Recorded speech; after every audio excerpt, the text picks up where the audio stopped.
because we grew up disadvantaged, if you would,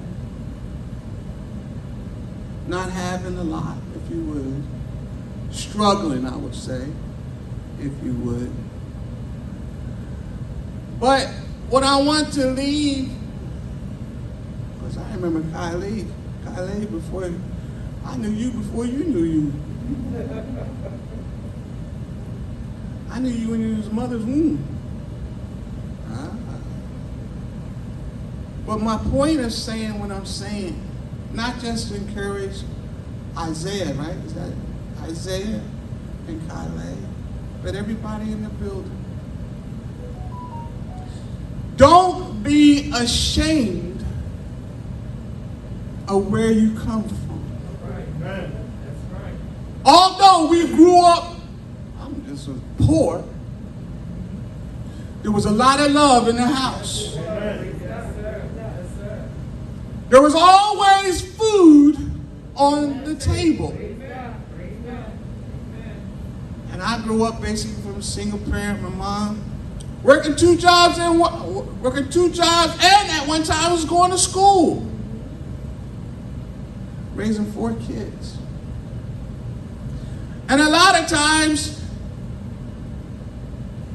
she wasn't home, but we were disciplined enough to know that we better not cut up an act of fool.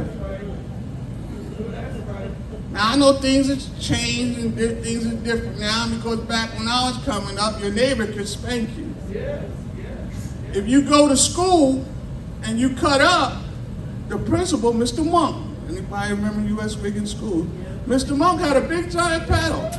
I got to see it, but he didn't get to use it on me.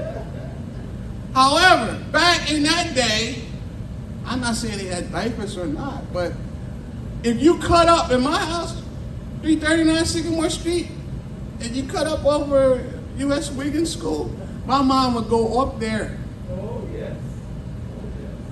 And you backed up every word, and that's why I don't care how old you are, I always say yes sir, or no sir, yes ma'am, no ma'am.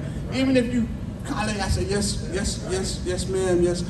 Because if it didn't come out first, it's called like a backhand, he got popped in the mouth. And I'm almost 60 now, and I'm still saying yes sir, no ma'am. Discipline. Although we did not have, and I'll break it down to you even further. My new clothes was my cousin's old clothes. You heard the word expression hand-me-down? But there was some good hand-me-downs, because he always had name brand stuff. But I thank God for my upbringing.